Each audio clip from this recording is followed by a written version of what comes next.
Dario, Dario Maradin and Stella is also with you, no? There. Yeah. But Dario will present. Okay, but you are there for support. She's my best support. Okay, good. So, if I'm wrong when I read the surnames, please tell me, no? So today we have Diego Maradin and Stella Suljić Nikolaj. Is it okay? Yeah. Okay. It's so okay. They are from the Faculty of Economics and Business of the University of Rijeka in Croatia. Yes. And they will present a paper titled Economies of Scale in the Cruise Industry. So, Dario, thank you very much. And Stella, thank you very much for being with us. Your turn. Thank you. Thank you for inviting us. It is a pleasure to present here this paper. Okay, can you see the presentation? Can you? Yes. It's everything clear. Okay. So as Professor said, my name is Dario Maradin and my colleague Stella Suljić Nikolaj, and we are coming from the Faculty of Economics and Business, University of Rijeka, here on the coast in Croatia. And we have a paper titled Economies of Scale in the Cruise Industry. First of all, I would like to say, maybe to ask the students if they know what is exactly economies of scale. Are you familiar with this topic in microeconomics? Yes. Yes. They are familiar. Yes. Okay. Just to say then, so it's a situation in which output can be doubled for less than a doubling of cost. So if we double output quantity, then costs are lowering. So here is the minimum of long run average total cost, and on the left part is economies of scale. So if we double quantity output, then costs are decreasing. And why is cost decreasing? Decreasing because of the increasing rate of returns. So it's another concept. And on the right part of the minimum of the long run average total cost, on the right part, when cost increases, so it's called diseconomies of scale.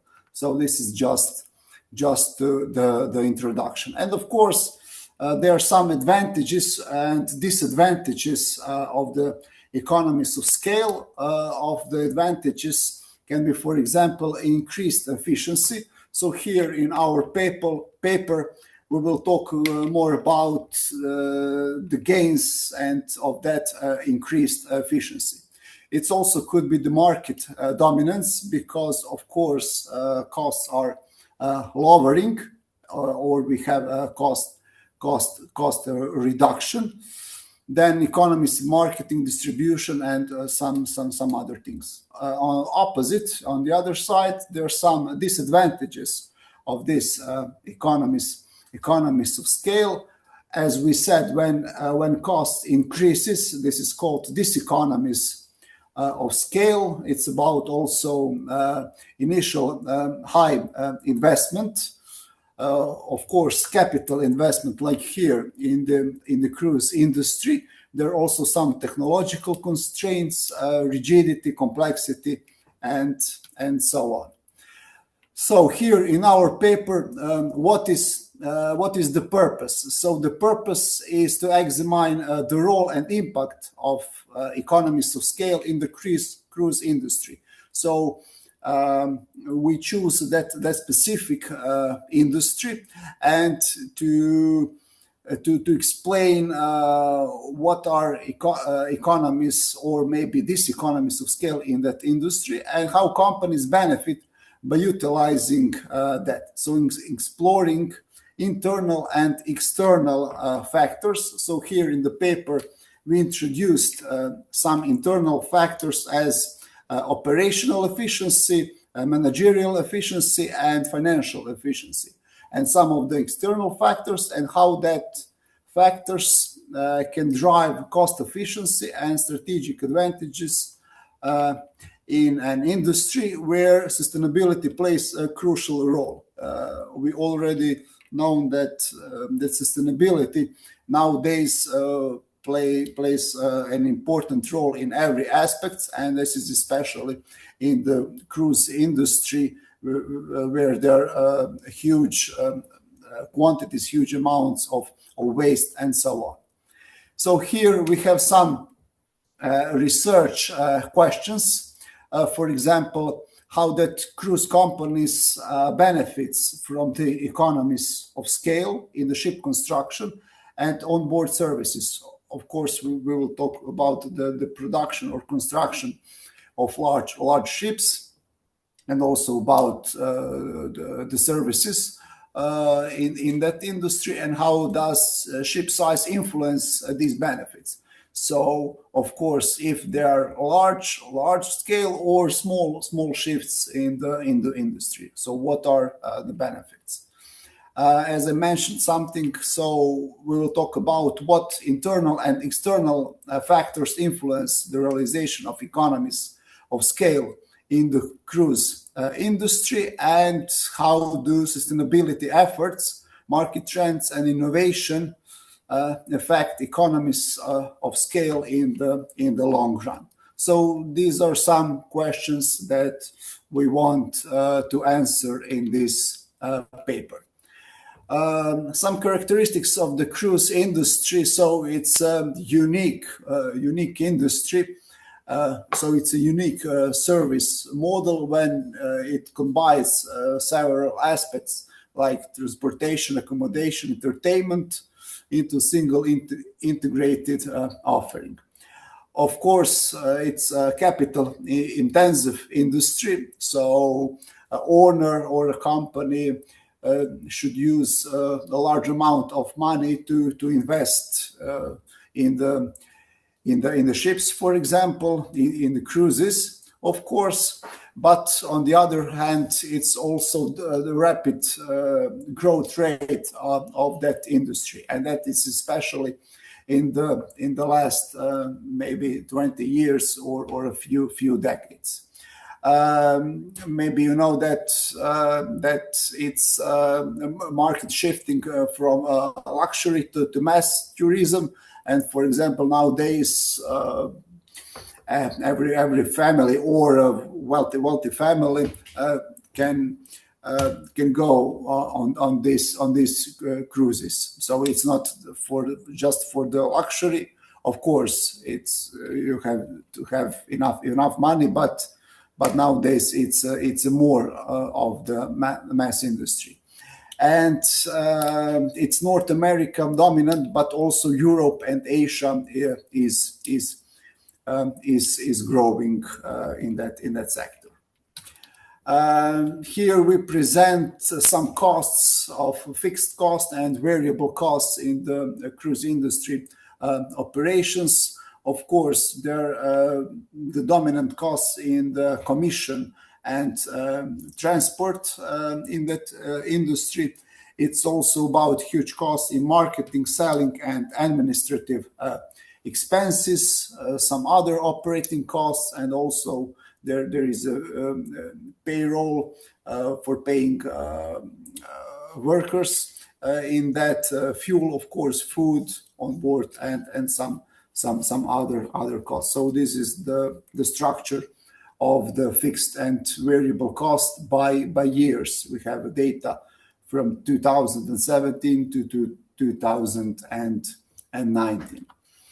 So here we want to say something about this environmental aspect of course, that industry has a huge pressure on the environment because of the, first of all, fossil fuel dependence. So we have huge emissions, green gas emissions that are presented here. And of course, there are some solutions in which these emissions could be lowered. For example, if ships using LNG sources or something else. Also, it is said that average passenger here generates about 3.5 kilos of solid waste per day. So it's a huge problem for the cruise industry. Also, there are some ecologically sensitive routes. For example, Caribbean Sea, also here in Europe, in the Baltic Sea, in the north, and so on. So these are some environmental pressures, but also we said some solutions that could be presented in this cruise industry. So here we presented, as I said before in the introduction, internal and external factors of economies of scale, and he presented 3 pillars of internal efficiency. That means for the internal economies of scale. So what is happening in the industry, in the cruise industry, or for the firm. Just to say, can you hear me enough? Can you hear me well? Is everything okay? Yes. Yeah. Okay. Thank you. So there are three pillars of internal efficiency, as I said. So operational, managerial, and financial efficiency, and how each of these efficiency can be higher and can be gained to happen to the fulfill efficiency. Here is said, for example, for operational efficiency, that it's seasonal repositioning. For example, Caribbean Sea in the winter, but summer, but for the Europe or the Baltic Sea in the summer. It's also that fixed costs spread over more passengers or on large ships. Some of that we will said later. For example, for managerial efficiency, we said that centralized layered management structures is across departments. So, and that staff should be specialized. For example, for marine engineers, data analytics, environmental officers, and so on. And for the financial efficiency, so as I said before, so there is a huge financial capital for the construction or production of the ships. And for example, it is said that up to 80% of new ships financed at relatively high or low, so from 1 to 4.5% of the interest rates. Here, size matters. So, what is the difference between the large ships and the small ships, between each of the aspect? Here, for the internal operational efficiency, for example, for fixed cost per passengers, of course, for large ships it's relatively low, but for smaller ships is a high fixed cost per passengers.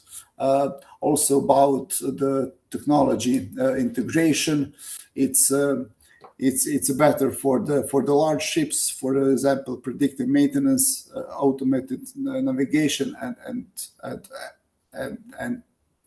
etc. And opposite is often like data integration for the small ships. Of course, there is some onboard logistics and so on. Here is the structure of the cost, and so here is presented for the construction of cruise ships. What is the cost breakdown? So as here you can see, the most cost refers for the interior without, for example, passengers, crew, security, and so on. So these are, for example, this operating cost. Okay. Here we presented some case studies representing for the external economies of scale. So we have two, for example, case studies: a cruise industry or a cruise company in Turkey and in New Zealand. So what are the differences here? And we presented that, for example, Antalya in Turkey is a success story when they increased the number of ships, but also increased for a huge number of passengers, and that is a success story. And opposite is for the company in Auckland in New Zealand. Here is also that success story for the port of Antalya in Turkey, where there is a growth, traffic growth of passengers, and also here we said that in the ships. So here it's more increase for the passengers than increase in the ships. So we can conclude that company operates efficiently. Here at the end, it's about the regulatory compliance as a strategic lever, and that, of course, ship industry should deal with the legislation, the worldwide legislation in that sector. For example, there are some rules of the International Maritime Organization, International Labour Organization, and so on. Also here we presented diminishing returns. So when bigger stops being better, so of course we know that ships cannot increase in the capacity, in the capacity of passengers in the ships, in the capacity of the area or of the meters of the length of the ships, and so on. So there are, of course, port inaccessibility in that rising complexity, changing demand, and regulatory costs of the bigger and bigger ships. So here is presented smart, green, and segmented the paid forward. So what is a prediction for the luxury cruise passengers forecast?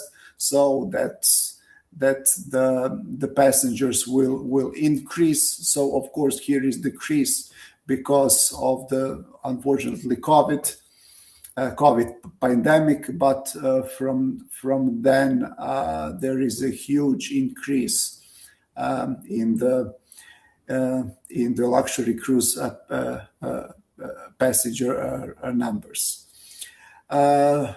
For the future, there are some aspects for the future perspective about the use of the fuels. Can be some alternative fuels, for example, associated with the smart operations, market segmentation, or propulsion of the technology. And to conclude, so what can we say? That internally cruise companies achieve economies of scale through operational, managerial, and financial efficiencies. so spreading fixed and variable costs across more passengers, externally efficiency, or externally economies of scale means that how the company deals with the whole sector. So if the whole sector increased efficiency, and it is predicted that also initial our firm will increase their efficiency. So port infrastructure development and regulatory cooperation create industry-wide cost advantage that benefit all operations. So not just those financing the improvements. And for example, the future of economies of scale and cruise will depend on innovation. So which fuel will the company use, sustainability and market segmentation rather than physical ship size alone. So that is that we write the paper of it, and now we are open to some discussion or questions. Thank you very much for your attention. Thank you, Dario. Thank you, Dario, for the very concentrated presentation. So we open now to Lucia. Lucia, I have to give you the possibility of... Hola, yo voy a hablar en español, Gabriel, porque yo no voy a intentar hablar en inglés porque no los voy a hacer escuchar. Lo que sí voy a compartir la presentación, que si es en inglés ya la puede leer. If you're going to speak in Spanish, please do it. No, unfortunately not. Just I understand a little bit. So just present the slides that you have, and try to read your slides, okay? To present the slides? Okay, she will present the slides with some comments and some questions, Dario.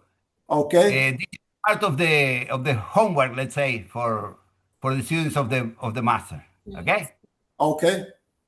Bueno. Just to present. Okay, just a second, please. Bueno, gracias, Gabriel, por la traducción. Bueno, yo hice obviamente estos comentarios en base a lo que leí del artículo, Lucia. ¿no? Bueno, perdón. Despacio porque... ¿sí? Okay. No, decía que estos comentarios están en base a haber leído el artículo, no en base a lo que acabaron de presentar, ¿no? Por las dudas. Bueno, el artículo, bueno, me pareció muy interesante, pues presenta una visión amplia de las economías de escala en la industria de cruceros y, bueno, considerando aspectos operativos, aspectos financieros, ambientales, regulatorios y de infraestructura. Eso sería el primer comentario.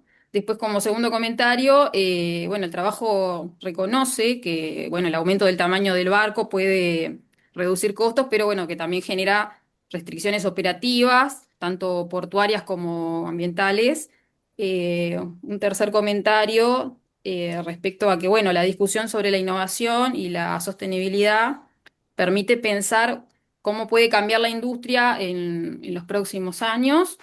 Y bueno, y los ejemplos que utilizaron, el de, no sé bien cómo se lee en los lugares, pero Antalya en Turquía, donde bueno, la infraestructura portuaria favoreció el crecimiento de la actividad, y la de Auckland en Nueva Zelanda, donde bueno, las limitaciones restringen, digamos, la recepción de barcos de mayor tamaño, y bueno, y muestra de forma concreta cómo los puertos, bueno, pueden favorecer o limitar a las economías de escala.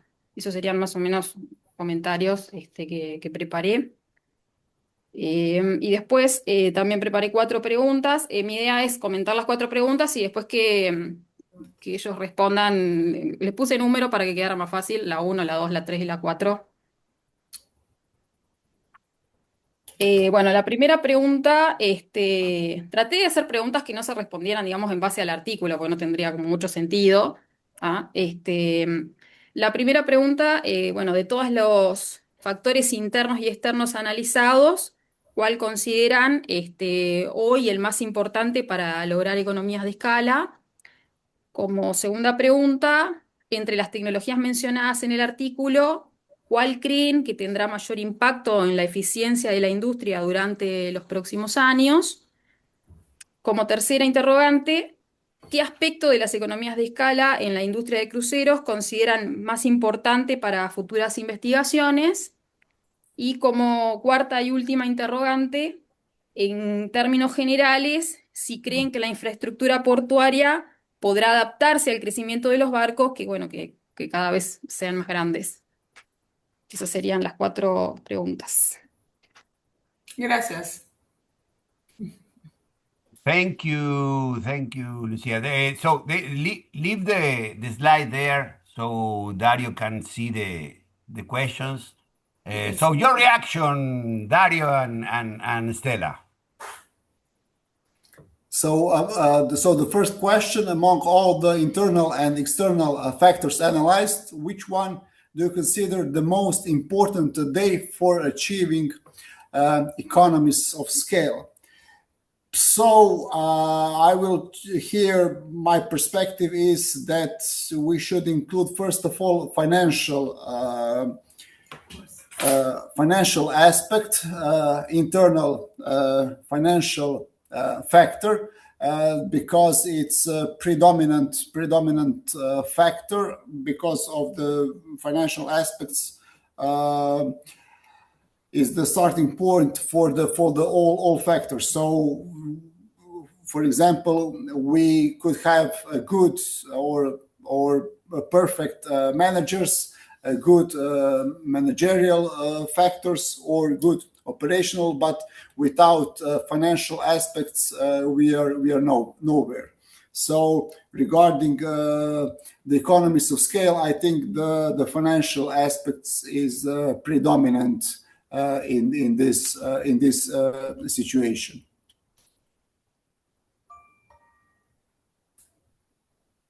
Bien. Second question.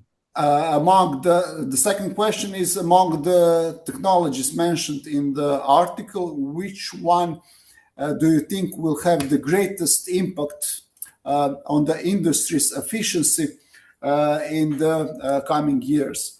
So of the technologies, so it's mentioned about. So we can talk about different technologies about the fuel that we will use, about the innovation, about technological aspects. But I think the great impact will have all together of it, and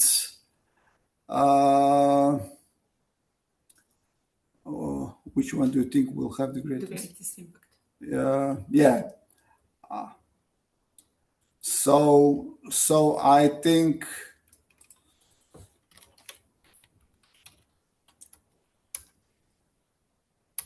technological. So of course can be also the green technology. For example, the fuels that are generate the ships, the cruises.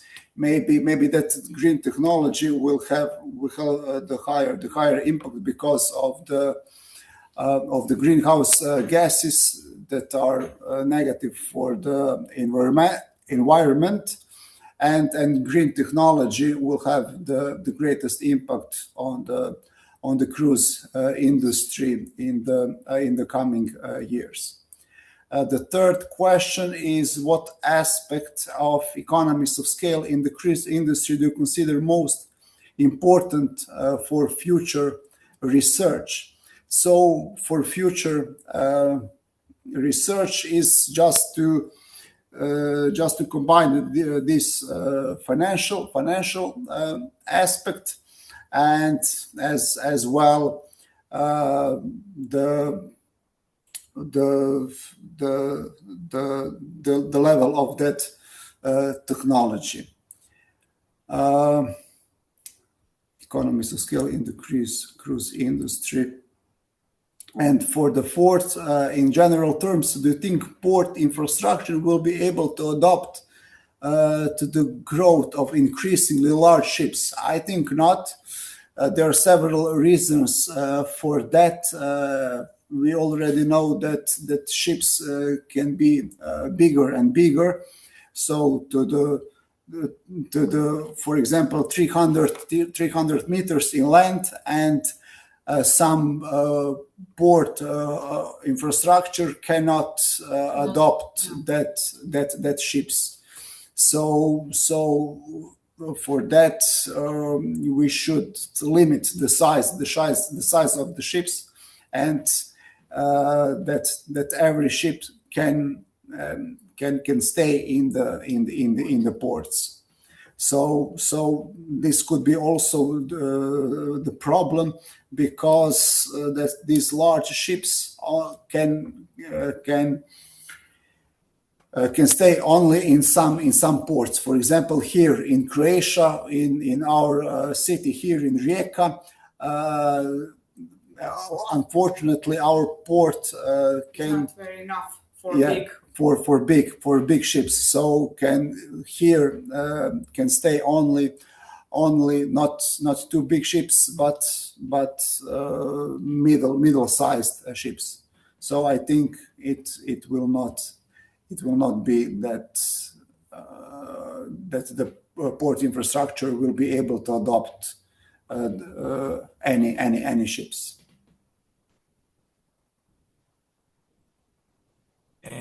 Thank you, Dario. No, I was surprised because if I understand well, smaller ships spend more in destination. Please, I don't hear you well. Can you repeat? Smaller ships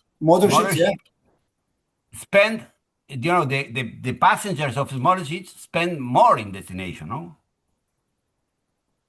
So probably you prefer to have not big ships, but small ships.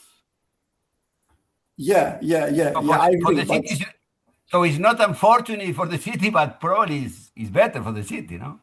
Yeah, it's better, but I don't know. Okay, we can take some middle or medium-sized ships, but not the large one. So here, our port infrastructure is not for the huge ships, for example, about 300 meters and so on. In that case, they are here in Rijeka, but not on the coast. So they are at the sea, and with the small boats, passengers are coming to the city with a small. Dario, if I understand well, the most impacts from the environmental part and social part are caused by big ships. In Croatia, I think, for example, this is the case of Dubrovnik, no? Where they receive very large cruises, creating a big impact in the destination, no? That is. Yeah, of course. So in some sense, I think it's better not to have this infrastructure to receive big cruises, no?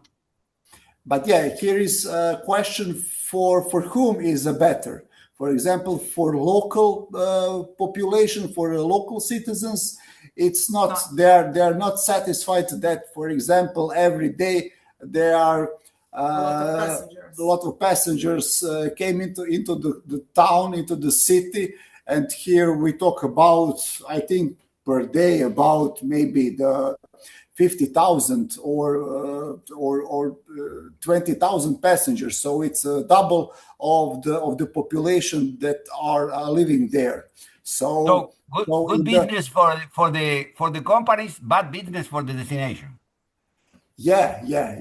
Of course. For the companies, it's good, but as I said, for the local population or for the environment of that city is not is not the benefit, not anymore. Maybe in the past, when destination can adopt it was good, but nowadays they would like to that there are limits of the passengers that are coming to the city. Like for example in Venice, like here in Dubrovnik. So in Spain, they are in Spain, in Barcelona, of course, Alicante. Yeah. Sorry, Alicante is now open, Gabriel. Alicante is totally open for because we have this like really a liberal model of tourism here in Alicante. Indeed, they are still opening hotels. We are totally overcrowded by tourists, but they are still opening hotels and Airbnbs and whatever. And indeed, as many cities are, creating this kind of rules for not allowing these cruises to be there.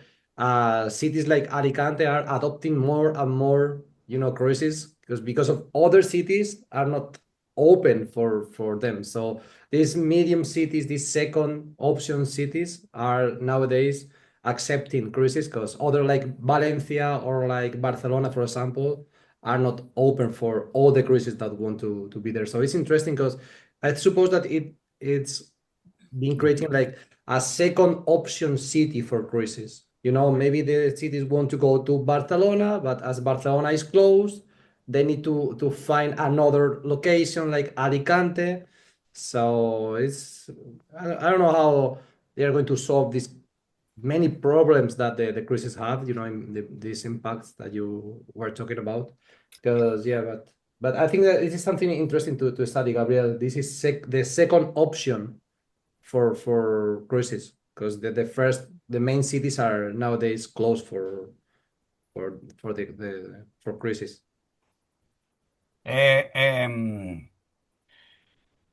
Dario, do you want to say something about Yeah, I want to say something because we mentioned Dubrovnik. In Dubrovnik, a lot of big ships they are coming, but the people in Dubrovnik they have apartments, shops, restaurants. They are not satisfied with that type of tourists because they not spend a lot of money in a city because they have all of that on a ship. So they are not very, very happy with that kind of tourism. Before opening for the rest of, for the discussion, I wanted to ask you, Dario and Stella, do you have data of the spending of the expenditure of passengers in destination? Or do you have data of what is the impact, the economic impact of cruises in destination? Because it is difficult to find data of this.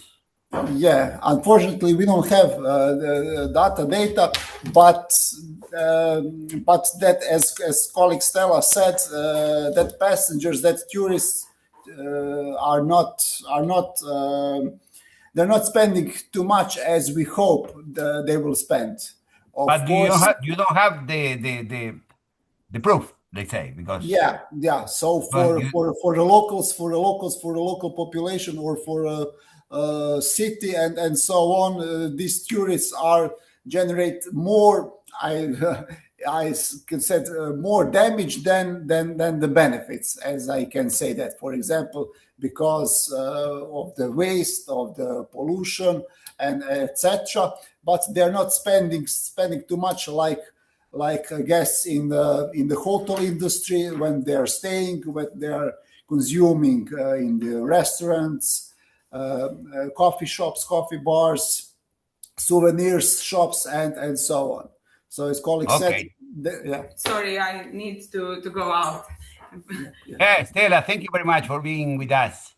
We will protect Dario for the. So we open for comments, questions. So Luis, do you want to say something more? with your crazy helicopter that you have there. Yeah, it was great. You can't imagine indeed, because I'm here with you. If not, I will be like in the swimming pool or without t-shirt or whatever. So you can't imagine how hot is in Alicante. No, no, I think it's a really interesting topic. This cruise tourism. I never studied before anything about this. Gabriel know that we have talked many times to write something together, but I'm just learning from you guys, and so congratulations. But no, just this thing that is for me is I'm seeing here in Alicante as is not the one of the favorite options, for tourists in the Mediterranean. They prefer to go to Barcelona, but nowadays we are open to cruises tourism, because and yeah, I'm seeing it really worried, because Alicante is indeed, as I was saying, overcrowded by tourists, and we're impacted more and more with this. So just my idea is to start working with this, but nowadays now I can add anything else, just some question that the one that I made before, but I prefer to some other than that have studied this phenomenon can ask, and then I can learn. So if any other have any other question, I prefer just to listen and to learn, Gabriel. Okay. Somebody else that want to comment or do questions?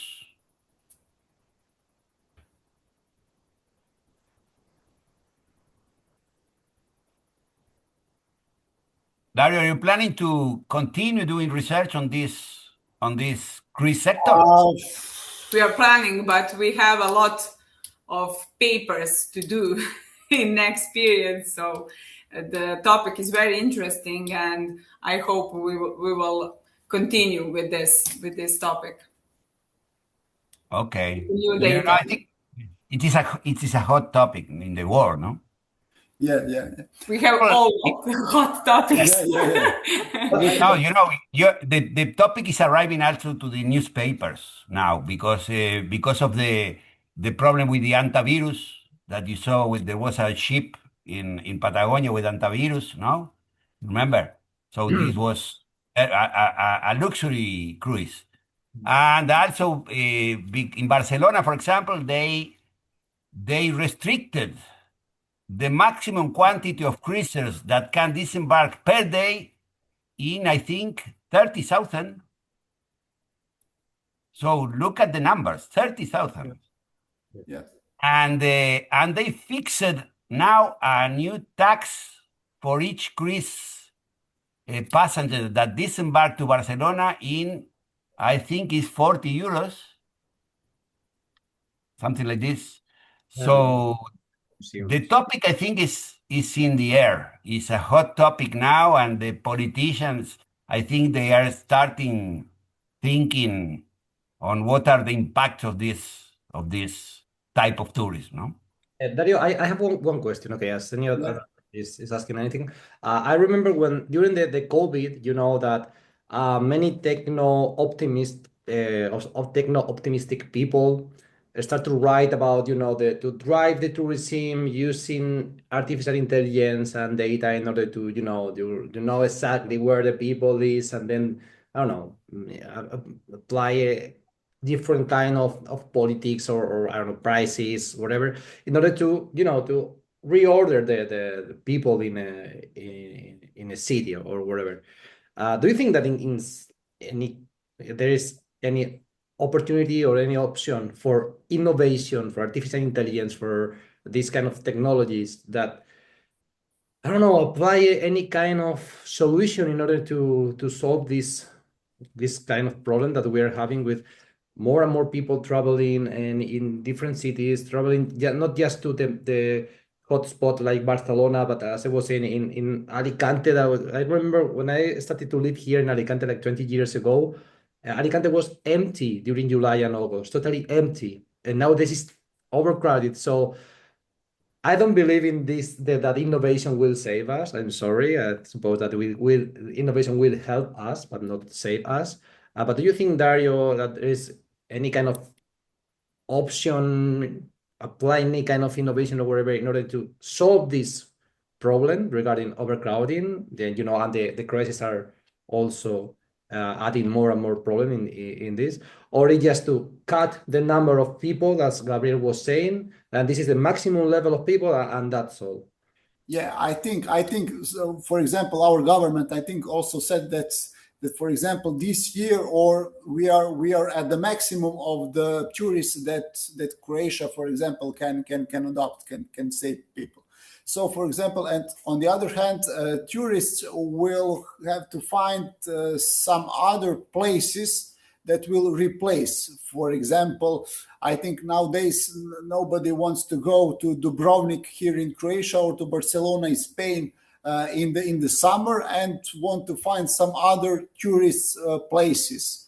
For example, here in Croatia we have two cities, for example, that's Dubrovnik and Split, which is more overcrowded here. But for example, I think also tourists want to see some other places that are on the coast. For example, here Rijeka, we are on the coast, and that cities are also offering to new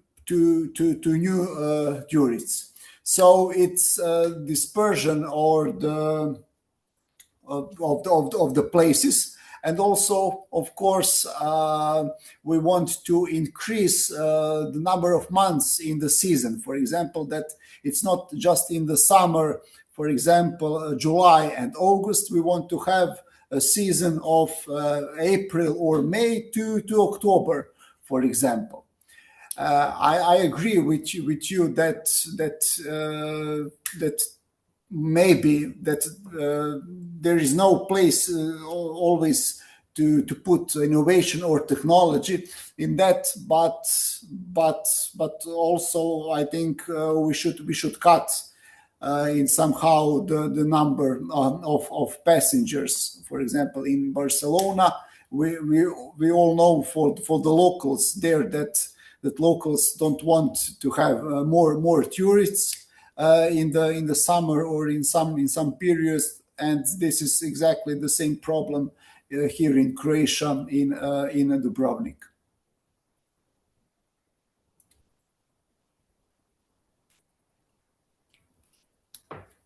Okay. More comments or questions?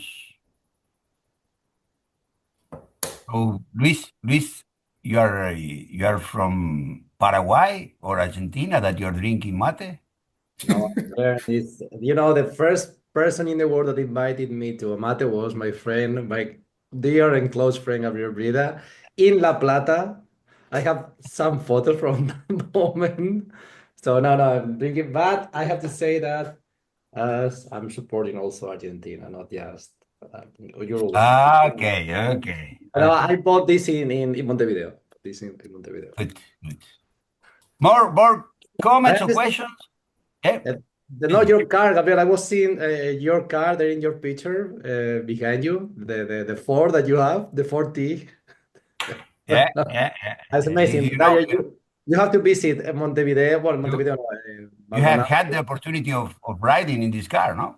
Yeah, it's amazing. It's amazing. The car is like everyone, like, mocking us. I'm like, this guy is the war.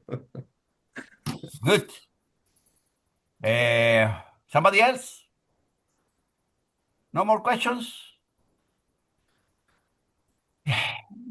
Dario and Stella, thank you very much. Thank for the you. presentation.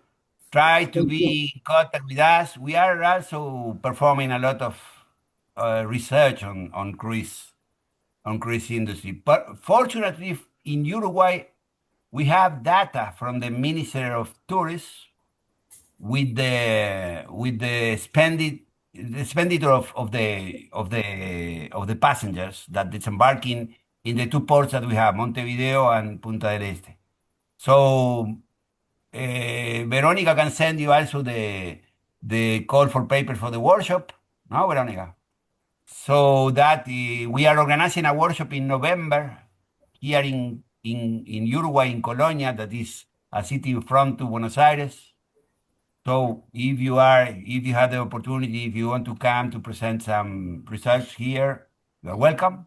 Okay. Will it be maybe online or online? No, we No. don't have. We don't have it. But for example, for presentation online, we can next year. You can also participate again in the seminar. We can go in. The workshop is only persons. Okay, Okay. yeah, thank you. Yeah, And thank We you. will think about that. Dario, but your surname is Italian. Yeah, it's a name and surname Italian, but I'm a Croat. Yeah, but if I remember well, Rijeka is Fiume in Italian. Human. Yeah, yes. Okay, I was. It's a very nice city. So in some period was part of Italy, no? Yeah. With the fascists, with Mussolini Yeah. and. Yeah. Mussolini. Okay.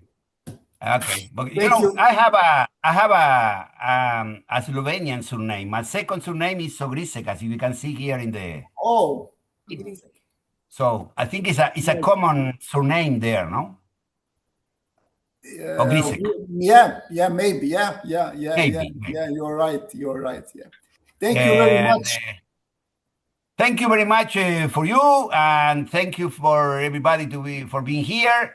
Next week, I don't remember what we have, but we have another seminar. Also, Dario and Stella, if you want to participate in the seminar, this is a weekly seminar. So every week we have a paper. Okay. Probably, yes, Veronica can send you the information. Okay, we will stay in touch for a few days or week. We have summer holidays. So we are here now back in September. But I'm glad to present this our paper, and thank you very much for the opportunity that you gave us, and we will stay in touch. We stay in touch. Yes. Thank you, Thank everybody. Thank you very much, and bye all. Bye. Bye. Bye.